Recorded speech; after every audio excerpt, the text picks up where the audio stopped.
Good evening, everyone, and thank you for joining us for our virtual meeting tonight. My name is Christian Clegg, the city manager. Tonight's meeting is about our sewer system, how it works, the challenges that we face, and what's needed to maintain and improve it. Our sewer system is critical to public health, environmental safety, and our quality of life. And like many systems across the country, it's very aged and needs a lot of maintenance and upkeep. We want to be transparent about the current state of our city's sewer system and why we need to invest into the future. Some of the topics that we're going to cover tonight, you're going to meet our wastewater experts. We're going to talk some wastewater basics, and we'll look at our treatment plants and how they're currently serving our city, and also what rates are going to be required, how we've developed those rates, estimates for what these major infrastructure projects will take, and ultimately what our rate scenarios are. We want to let you know that tonight, this meeting the presentation itself is being pre-recorded, but we will have a live question and answer session. We encourage those who are watching this through Teams to write your questions into the chat, and we'll have live team members answering those chat questions to the best of our ability with the time that we have. For those who are asking questions that don't get answered, we'll include those in our frequently asked questions that is going to be available on our website. And if you want to leave a name, a phone number, or an email, we can get back to you to answer the question that you ask as well. Before we jump in, I just want to first acknowledge that this spring we brought forward this topic. And I've stated this publicly and we'll share it again as we have in many of our community meetings, that we could have done a better job of communicating about this issue with our community. While it doesn't change the level of the need that we have, and we have validated that the need is real, and we'll share those numbers with you and how we came to those conclusions today, we could have done a better job of educating the public, communicating about that potential increase in advance, and listening to the community. That's why we took a pause and we've listened significantly to our community. It's worth noting that, as is noted on these slides, that we took a pause, as I shared, that in March and April we walked through some of these processes, but ultimately decided to put a pause to the proposed increases. And we're coming back now to the community to share this information, again, why it's important, and talk through some of the alternatives that we've identified to come at this in a different way. But we definitely have listened, we have heard the community, and we are presenting this in a new and different way. So again, thank you for being here and for caring about our community and for engaging in this critical conversation. This recording has been made so that we can post it to our website, and it'll be on our YouTube channel so that many in the community, whether they could watch it live and submit questions live, will be able to watch this presentation, go over the materials, and get many answers to their questions. Here tonight to help with this presentation and with our questions is our Water Director, Chris Budak. She's worked for the City of Bakersfield for nearly 20 years. She has an engineering bachelor's of science and is a licensed civil engineer here in California. And the presentation itself will be kicked off by our Assistant Water Director, Yvette Roldan. Yvette is an experienced professional with over a decade of experience working with the city. She earned her Bachelor of Science in Civil Engineering from Cornell University and is also a licensed professional engineer and a certified Grade 5 wastewater operator. So with that, let's get started, Yvette.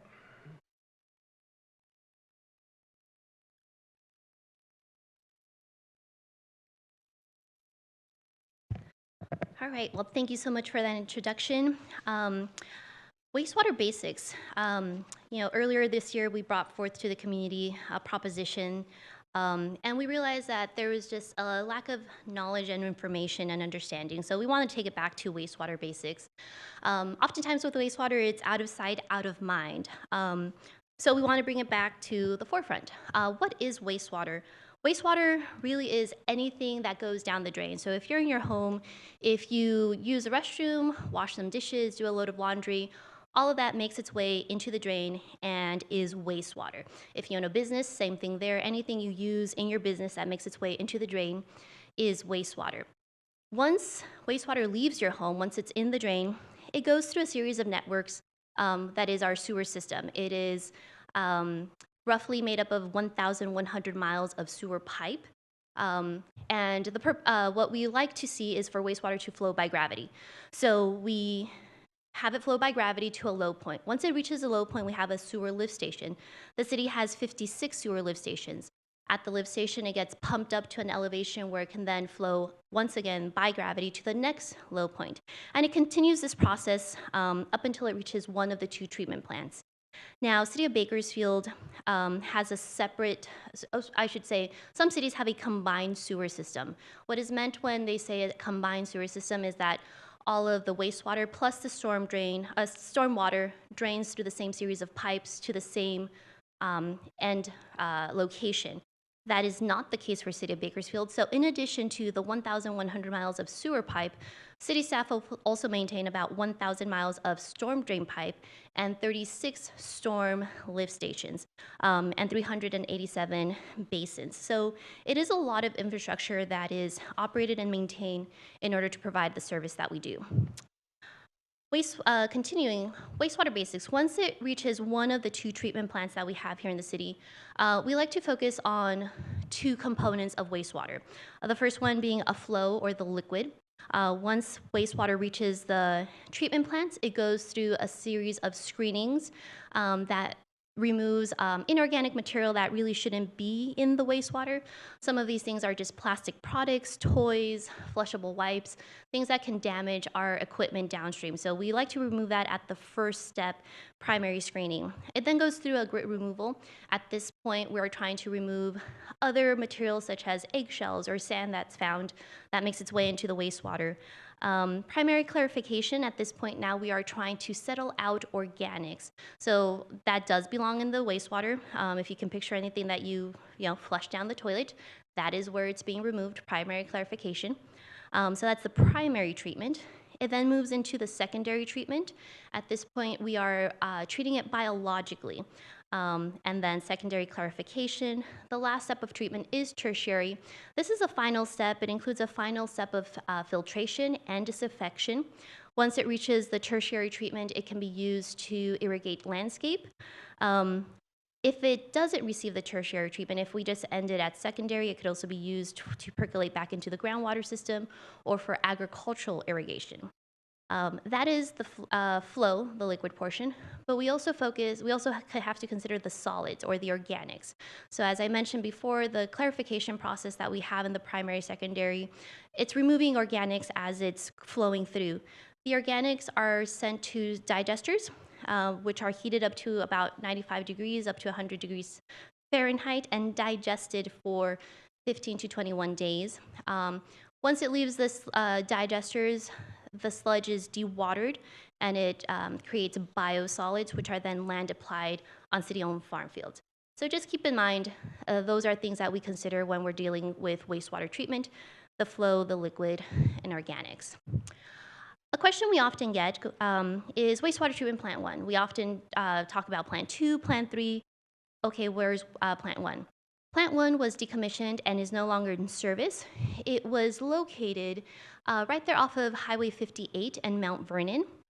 It was decommissioned in the early 80s, so it is no longer there. If you drive by that area right now, it is the animal shelter, but that is plant 1.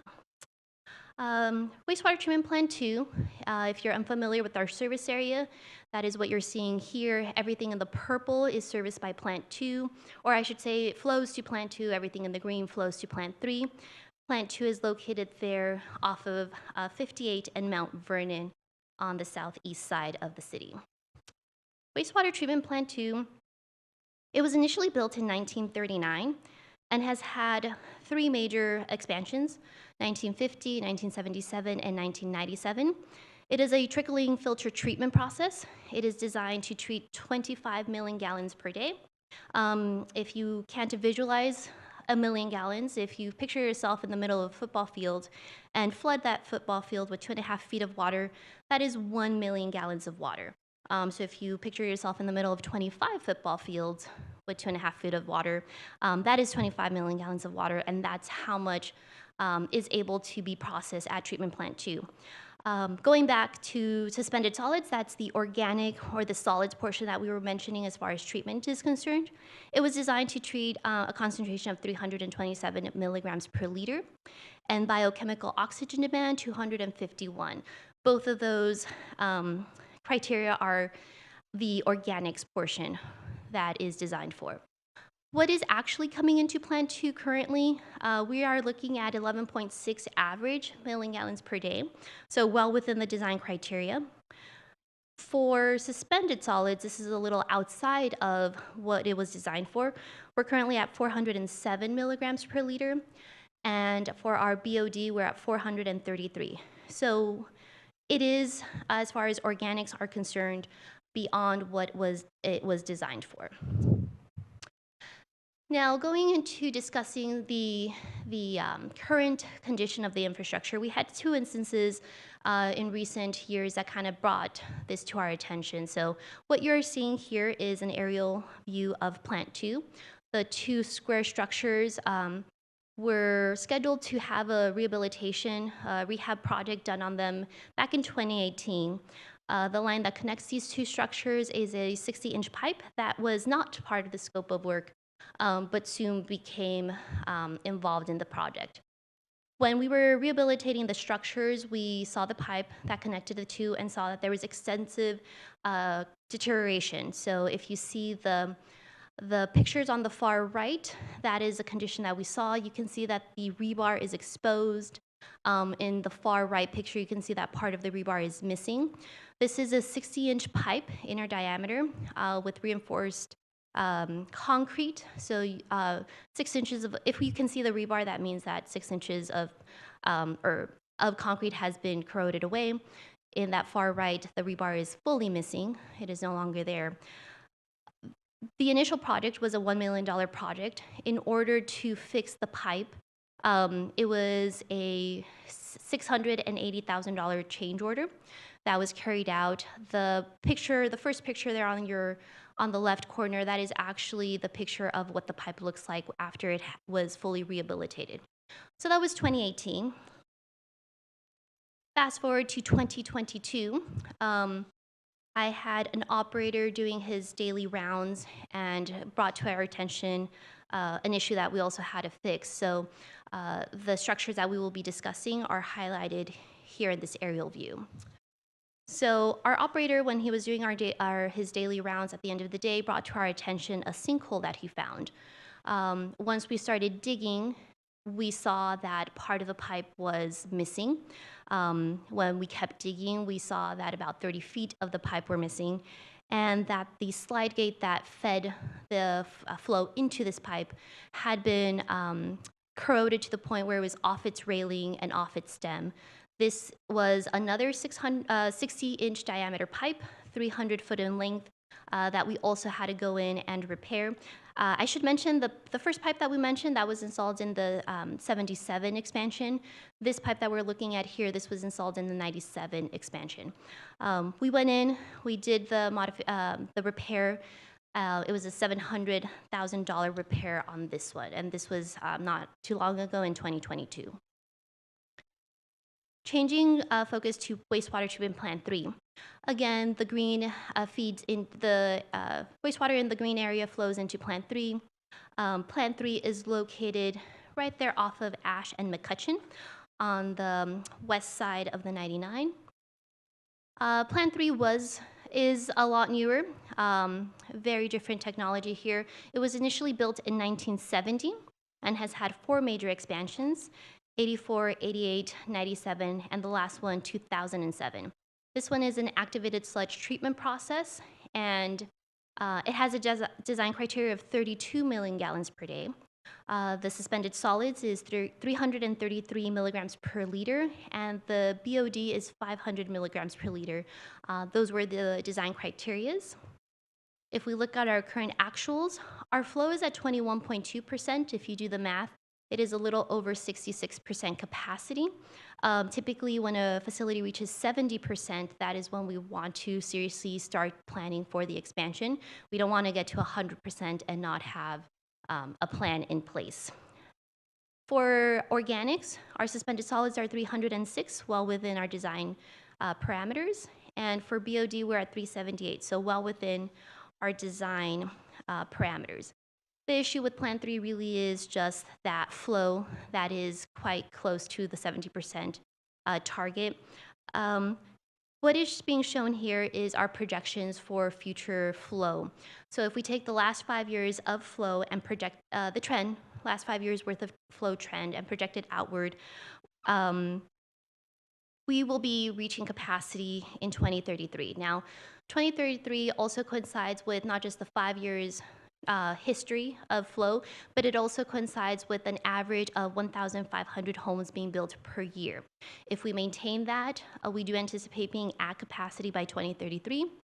Now, if we were to increase our housing construction rate up to 2,400, then we are looking at being at capacity by 2029. With these considerations, the water department decided that we really do need to look at and develop a full 10-year infrastructure master plan. These are some things that we can't plan overnight, so we wanted to make sure that we had a lookout for 10 years. With the 10-year plan, we identified all the maintenance requirements, regulatory and growth projects. We also included staff, because as we have more infrastructure, we also need more staff to operate and maintain the expanded facilities and manage the projects as well. Once we identified what needed to be done, we evaluated the cost for those tasks. We evaluated and analyzed all of O&M line item expenses, and we prepared studies that incorporated the costs identified and determined revenue needed to meet the O&M and CIP expenses. This bar graph shows a summary of what we projected. So the first blue component is the cost of O&M. It ranges from our current fiscal year of $32.2 million up to $53.7 million.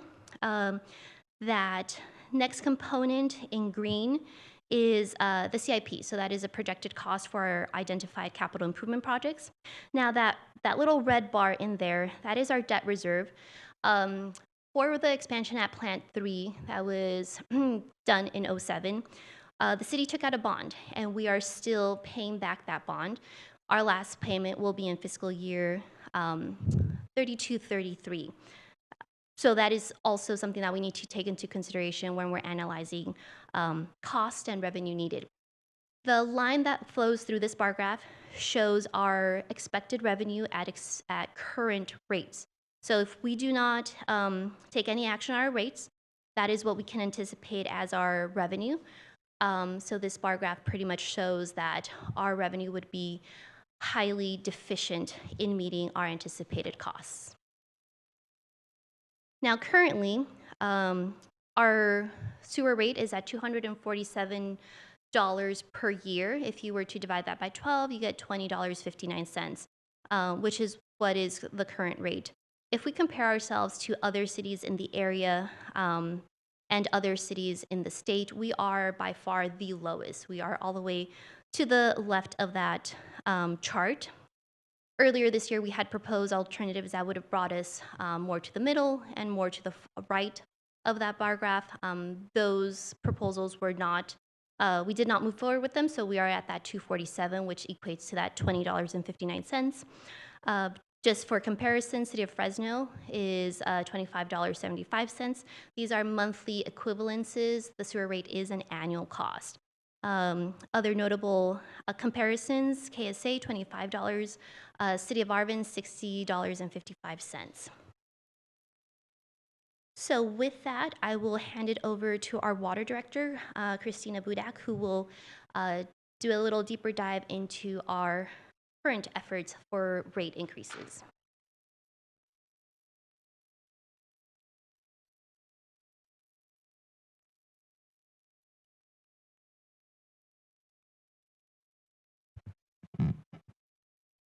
Good evening. My name is Chris Budak, and I'm the Director of the Water Department.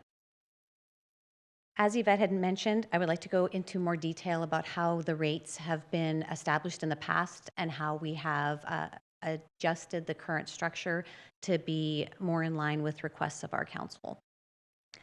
In May of this year, council requested that the Water Department bring a consultant on board to review the 2025 supplemental report that was prepared by staff, which identified the needs to increase the rate to $950. HF&H Consultants was hired as they have supported the wastewater division in the past and are familiar with our system and services. At our request, HF&H reviewed and provided comments on the 2025 supplemental report. Staff incorporated these comments in the 15-year financial plan, which HF&H then utilized to create the 2026-2027 cost of service analysis, which we will refer to in this presentation as the 2026 CASA. The largest impact on the cost of service analysis is the revenue that needs to be generated for the major infrastructure projects. As Yvette had mentioned, Plant 3 is looking at needing an expansion within the next 5 years. The cost to do planning, design, permits, construction, and construction management total approximately $182 million. Plant 2 has had significant issues with aging infrastructure, and evaluating that plant, we anticipate it will need to be constructed by 2033, with planning, construction, and construction management totaling just over $700 million. We are evaluating a Plant 4 option. Part of the revenue is needed for that plant is currently within the 10-year plan, and construction will fall outside of the 10-year plan. When obtaining input from HF&H Consultants, it was determined that the cost for facilities should be based on escalated dollars. We have also recently hired a consultant to evaluate these facilities and determine the best course of action moving forward as far as the expansion within Plant 3 and the potential for a new Plant 4. The cost of service is evaluated for all those that connect to the sewer system. This includes residential, commercial, and industrial.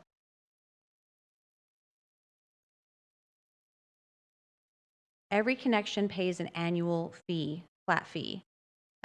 The same fee is paid for residential, commercial, and industrial. Currently, the fee is approximately $247. In addition to the flat fee, the commercial rate is billed a surcharge, and the industrial rate is also billed a surcharge. So every group pays for how they utilize the system. 3 steps to develop the rate is to first evaluate the revenue requirement or expenses. This will include operation and maintenance of the existing system, infrastructure projects, and any debt service that the city might have, which, as Yvette mentioned, we have a bond currently. Cost of service is evaluated based on the revenue needed by each customer class, and then based on the number of customers which within each class, a rate is developed. HF&H evaluated the 10-year plan and determined that $165 million would need to be collected annually in order to operate the system, do the enhancements of Plant 2 or upgrade, replacement for Plant 2, and also the expansions of Plant 3, while still considering future growth needed for Plant 4.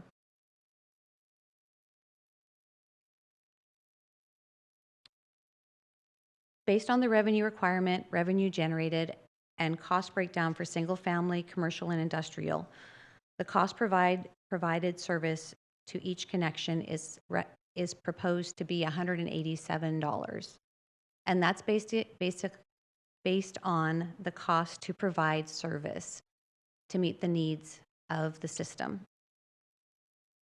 Based on input from City Council during the October 22nd meeting, they have requested staff to evaluate options considering bonding, a gradual increase, and determine a rate lower than the cost of service recommendation.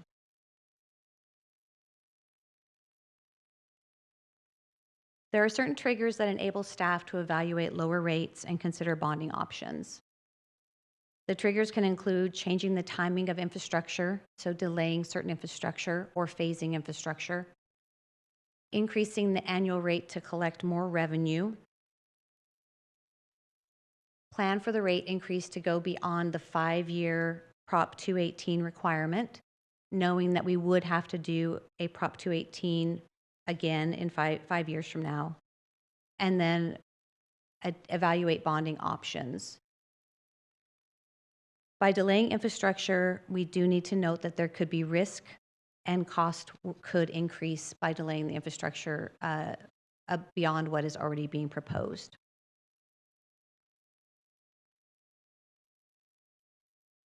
A range of options have been developed. All slides identify the annual rate, the percent increase, and the amount of bond funding needed to balance the 10-year budget. In addition, there is a monthly equivalent range that is provided. This is all shown in the blue area on the left. An important component of the rate evaluation includes the assumptions of timing of infrastructure, and that is identified in the box in the top right. To explain the chart itself, the annual minimum reserve is represented by the red line, the annual target reserve is represented by the blue line, and the end-of-year fund balance is reflected as the green line. Minimum reserve is calculated as 9 months of operation and maintenance expenses plus debt service payment. Target reserve is the minimum reserve plus 10-year CIP average. All scenarios assume that the fund balance, or the green line, will not fall below the minimum reserve and stay within a reasonable range of the target reserve. In March of 2025, staff recommended a $950 sewer increase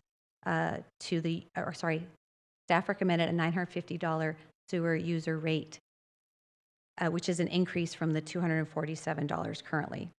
Staff felt it important to include this as an option based on the updated financial plan and cost of service analysis. The $950 annual rate with a 3% increase would now require a $180 million bond in order to fund the 10-year plan.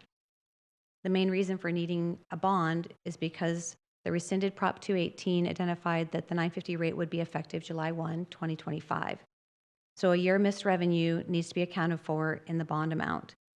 In addition, as part of the HF&H review, they advised that CIP cost be escalated annually by 3.5%. This was not done in the 2025 supplemental plan that was prepared earlier this year.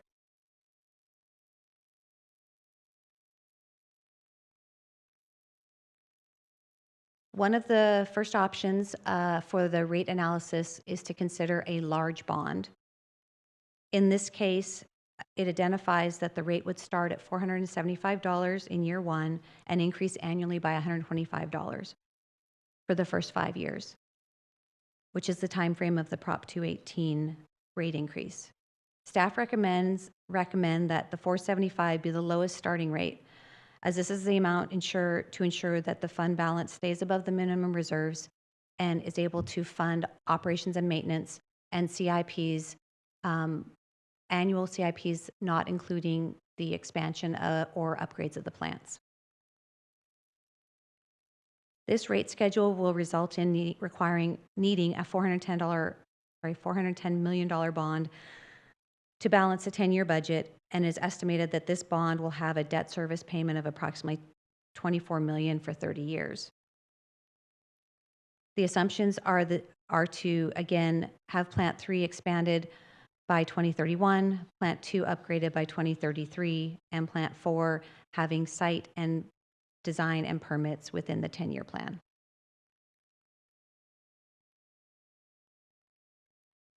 Staff also looked at a no bond option. This option would begin at $475 in year one and increase by $110 a year till year 7, acknowledging that we would have to do another rate increase prior to the increase, another rate Prop 218 prior to the increase in year 6. This rate would result in no bond to balance the 10-year plan. In order to do this, though, we had to move Plant 2 out 2 years, and this does not include any costs for Plant 4 for site, design, or permits. It's all outside the 10-year plan. A moderate bond rate was also analyzed. This rate began again at $475 in year 1, and it increased annually to the cost of service analysis rate of $1,087 by year 7, and then a CCI, or cost of construction index, increase for years 8 through 10. Again, knowing that we would have to do another Prop 218 prior to year 6. This rate schedule will result in a $270 million bond to balance the 10-year budget, with an estimated debt service payment of $16 million for 30 years. In this case, Plant 2 had to be pushed out 1 year, and Plant 4, we were still able to include the cost for the site and the engineering within the 10-year plan.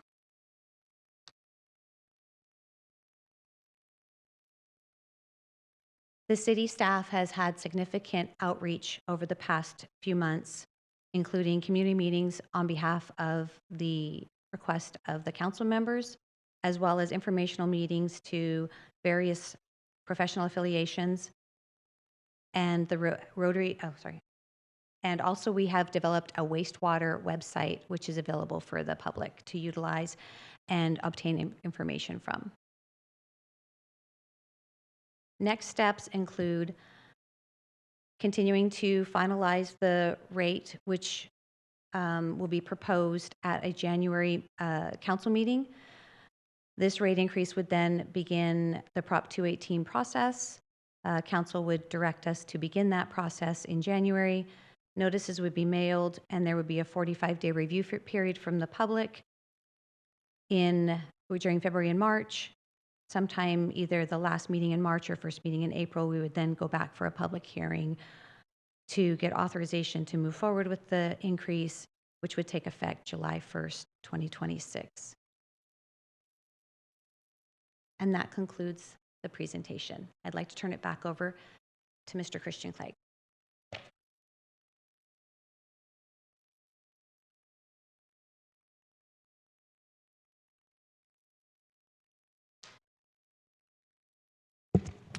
Again, we want to thank everyone who has joined us in this virtual presentation, and we wanted to create an opportunity to answer some of those frequently asked questions that we've received in the many community meetings that we've had over the last few months. Again, we welcome you to type questions live into the chat. We have folks monitoring that live during the initial broadcast of this virtual presentation, and we'll answer those questions in the chat.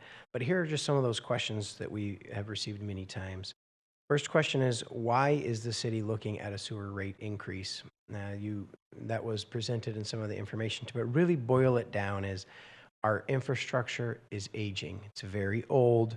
We're working on one of our main plants is nearly 70 years old, and the upgrades are going to require $500 to $700 million in upgrades.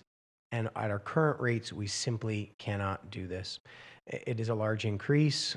We recognize what that burden could create for some, but it's also an essential infrastructure that needs to be put in place. But as you saw from the rate scenarios that we provided tonight, we have created some different options that can either push that forward with bonding over time, or that we can stretch out how quickly we introduce those rate increases to start at a much more modest number, around that $475 number, and then increase it a little by little over a 7-year period to help to address the impacts of those significant bond increases.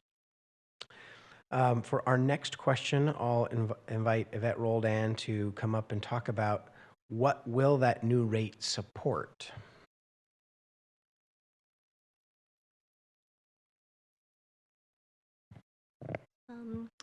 Okay, so what will the new rate support? It really depends what option we go with.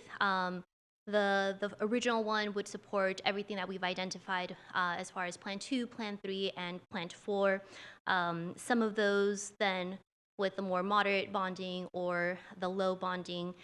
We took away some of the work that we would need or pushed it out to for future years. So the original one would support all three major capital improvement projects as they were originally intended. Any diminishing of that initial rate would either push out work beyond the initial 10-year plan or create additional phasing of those construction projects. Thank you, Yvette. And another question that comes to mind is, will this be the one and only rate increase? As we have proposed, this would be a 5-year rate increase with a second 5 years that we've already outlined. So in the scenario that we only listed the 5 years, it assumes we don't have a significant rate increase in those out years beyond that. And in the scenarios where we showed 7 years and 10 years, again, it assumes some of those rate increases in years 6 through 10. And of course, we'll have to evaluate over the next 5 and 10 years if there are other needs. But my short answer to that question is this would be a significant adjustment in rates that we wouldn't anticipate another significant adjustment for the next 10 years. Another question we've been asked is, what if we don't increase rates? Well, unfortunately, we are at large risk. We would probably see service failures. As we looked at the condition of Plant 2, it is very old, and we've already had some failures that we've had to patch together. We're at risk of much larger failures. Emergency repairs would probably cost even more. And if we delayed those upgrades too long into the future, it could even increase our costs to be greater in the end. We could end up having a worse problem and worse fixes. Why didn't we address this sooner? That's another question which I'll address in a moment.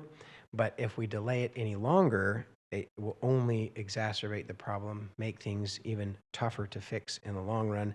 And with some of those service failures, it's really not an option to not have our sewers working, and everything that, as was shared earlier, that goes down the drain. We want it to go down the drain and we want it to go away, and we don't want it in our homes, in our streets, and we can't afford to risk for too much longer the ability to make those upgrades that are necessary for our system. Next question is, how will a new rate amount be determined? We talked a little bit about that in the presentation, but I'll invite Yvette to come back up and just talk a little bit in summarized form of how do we determine what that rate is.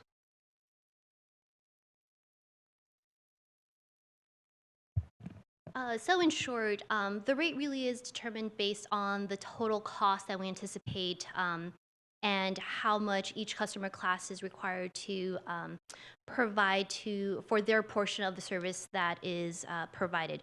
The rate really is you're paying for what the service that you receive. So residential versus commercial versus industrial, we calculate what portion of the system and the capacity treatment that they have within the plants, what portion of those specific types of users are utilizing, and we allocate a cost to those individual portions.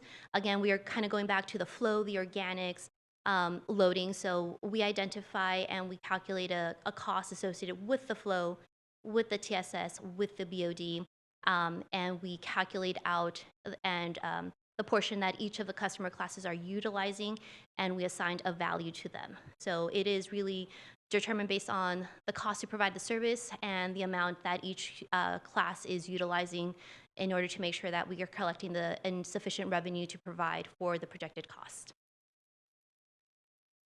Thank you, Yvette. And for me, as I think about it, and as a non-engineer, less technical answer, it is we don't charge for more than the service that you get.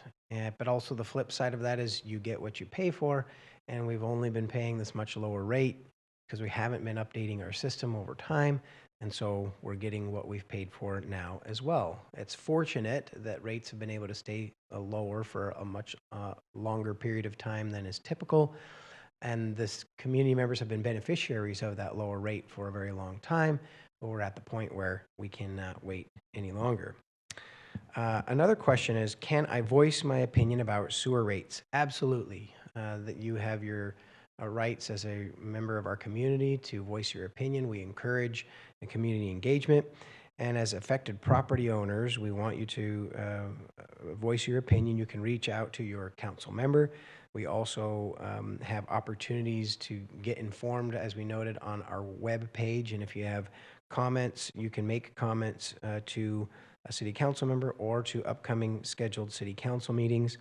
And then ultimately, you will get another notice, a Proposition 218 notice in the mail that gives you instructions with details about how to provide your response and officially submit your response on that notice. So the next question is, why weren't rates increased years ago? And I mentioned I would bring this one up later. So there's 3 different things that are important to recognize about this topic. First, we have been fortunate over a number of years to not see too much inflation and cost increases in the Central Valley. Unfortunately, in recent years, we've seen our costs escalate. It's hitting you at home and your grocery bills and your gas bills and your utility bills. It's also been hitting the city of Bakersfield in our operating costs. And so operating costs are much more than they have been historically. And also construction costs are much more than they've been historically. Post-pandemic, our construction costs have increased 15, 20%, sometimes greater than that. And so just to do our regular maintenance and upgrades is more expensive, and to contemplate a significant upgrade is now at a cost that is just so outside of our rates that there's not a way to do that within our current rate structure. And also, as noted earlier, there have been different priorities of the city over the years and different political dynamics.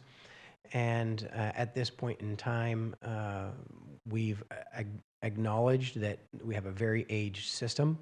It is time to move forward. There have been policy choices of prior administrations and city councils about what are the needs that we need to address in the moment with the resources that are available to us. And at this point, we're recommending that we cannot wait any longer to address this rate increase. And it is more sizable because we haven't been collecting more rates in more recent years. The next question is, what if residents can't afford the rate increase?